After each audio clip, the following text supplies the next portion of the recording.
की ढलती रोशनी, हवा में बिखरे कुछ स्वप्न, आकाश गुमसुम चुपचाप।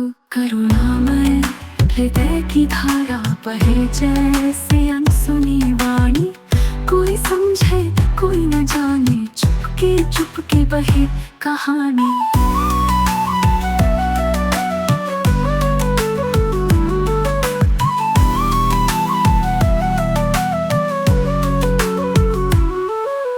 धूल भरी राहों में चमके यादों का कण कण, खोया हुआ एक मेला, पलकों पे ठहरा सन्नाटा। क्या तुमने सुनी वो धुन जो तारे गाते हैं चुपचाप? क्या तुमने छुआ वो स्पर्श जो बिन कहे करता सवार? करुणामय हृदय की धारा बहे जैसे अनसुनी वाणी, कोई समझे कोई न जाने, चुपके चुपके बहे कहानी।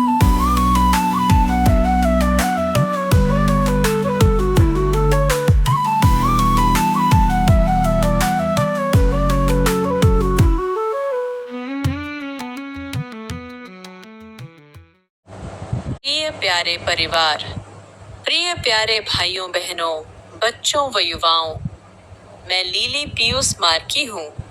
आज जुलाई महीने का 13वें दिन है। आज संपूर्ण परिवार के लिए प्रार्थना, रात्रि के प्रार्थना।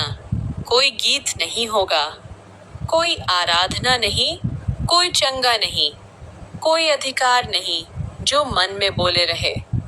जो प्रभु ख्रीस्त में ऐसा कुछ भी हो गया। समाचार का अर्थ।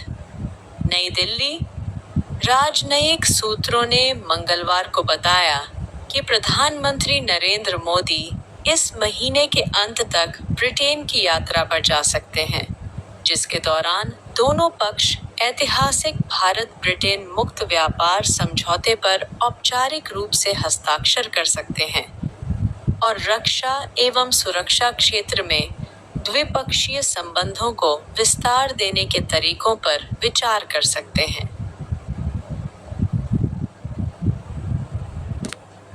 उन्होंने बताया कि दोनों पक्ष जुलाई के अंत या अगस्त के पहले भाग तक प्रधानमंत्री मोदी की ब्रिटेन यात्रा की तारीखों को अंतिम रूप देने की प्रक्रिया में हैं। इससे पहले ऐसे संकेत थे कि ब्रिटिश प्रधानमंत्री कीर स्टारमर सबसे पहले भारत आएंगे। बताया जा रहा है कि ब्रिटिश प्रधानमंत्री इस साल के अंत में भारत आ सकते हैं। सूत्रों ने बताया कि प्रधानमंत्री मोदी की लंदन यात्रा के दौरान भारत और ब्रिटेन द्वारा मुक्त व्यापार समझौते पर औपचारिक हस्ताक्षर किए जाने की उम्मीद है। मई में भारत और ब्रिटेन ने मुक्त व्यापार समझौते पर हस्ताक्षर किए थे, जिससे टैरिफ से 99% भारतीय निर्यात को लाभ मिलने की उम्मीद है और इससे ब्रिटिश कंपनियों के लिए भारत में व्हिस्की, कार और अन्य उत्पादों का निर्यात करना आसान हो जाएगा। साथ ही समग्र व्यापार को बढ़ावा मिलेगा। एफटीए के साथ जो यूरोपीय संघ छोड़ने के बाद ब्रिटेन द्वारा किया गया सबसे बड़ा समझौता है, दोनों पक्षों ने दोहरे योगदान समझौते पर भी हस्ताक्षर किए। प्रथम बाइबल पद पर बोले। संत मत्ती का पवित्र सुसमाचार अध्याय 7 पद संख्या 1 में बोले, दोष मत लगाओ कि तुम पर भी दोष न लगाया जाए। अर्थ, यह यीशु के पहाड़ी उपदेश का एक महत्वपूर्ण नैतिक सिद्धांत है। इसका अर्थ है कि हमें दूसरों का न्याय या निंदा करने में जल्दबाजी नहीं करनी चाहिए। जिस मानक से हम दूसरों का न्याय करते हैं, उसी से हमारा भी न्याय किया जाएगा। यह पद हमें आत्म परीक्षा और नम्रता के लिए बुलाता है। यह इसीलिए याद दिलाता है कि हम सभी अपूर्ण हैं और हमें परमेश्वर की दया की आवश्यकता है। द्वितीय बाइबल पद पर बोले। प्रेरित चरित्र अध्याय 18 पद संख्या 9 और 10 में बोले, और प्रभु ने रात को दर्शन के द्वारा पौलुस से कहा, मत डर, वरन कहे जा और चुप मत रह, क्योंकि मैं तेरे साथ हूँ, और कोई तुझ पर चढ़ाई करके तेरी हानि न करेगा, क्योंकि इस नगर में मेरे बहुत से लोग हैं। अर्थ: यह अंश प्रेरित पौलुस को प्रोत्साहित करने के लिए परमेश्वर की ओर से एक दिव्य आश्वासन प्रस्तुत करता है। पौलुस कुरिन्थ में प्रचार कर रहा था और शायद उसे विरोध का डर था। प्रभु उसे डरने के बजाय साहस के साथ अपना संदेश जारी रखने का निर्देश देते हैं।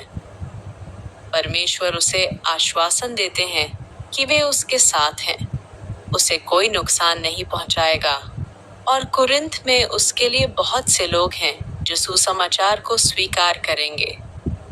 यह पद परमेश्वर के सेवकों के लिए उनकी सुरक्षा और समर्थन को दर्शाता है, विशेषकर जब वे उनके कार्य को पूरा कर रहे हों। तृतीय बाइबल पद पर बोले, रोमियो का नाम अध्याय 12 पद संख्या 18 में बोले, जहां तक हो सके तुम भरसक सब मनुष्यों के साथ मेल मिलाप रखो। अर्थ: यह पद विश्वासियों को दूसरों के साथ शांतिपूर्ण संबंध बनाए रखने के लिए प्रोत्साहित करता है। यह स्वीकार करता है कि हर स्थिति में शांति संभव नहीं हो सकती है, लेकिन यह मैं अपनी ओर से अधिकतम प्रयास करने के लिए कहता है। यह हमें विवादों से बचने, सुलह करने की इच्छा रखने और दूसरों के प्रति प्रेमपूर्ण और सम्मानजनक व्यवहार करने के लिए प्रेरित करता है। भले ही वे हमसे अकस्मैत से असहमत हों। आखिरी बाइबल पद पर बोले, स्तोत्र पाठ अध्याय 37 पद संख्या 4 में बोले, यहोवा को अपने सुख का मूल जान, और वह तेरे मनोरथों को पूरा करेगा। अर्थ: यह पद परमेश्वर में खुशी खोजने और उनके ऊपर अपनी आशा रखने के महत्व पर जोर देता है। तो ने पिता है कि यहोवा में आनंदित रह का अर्थ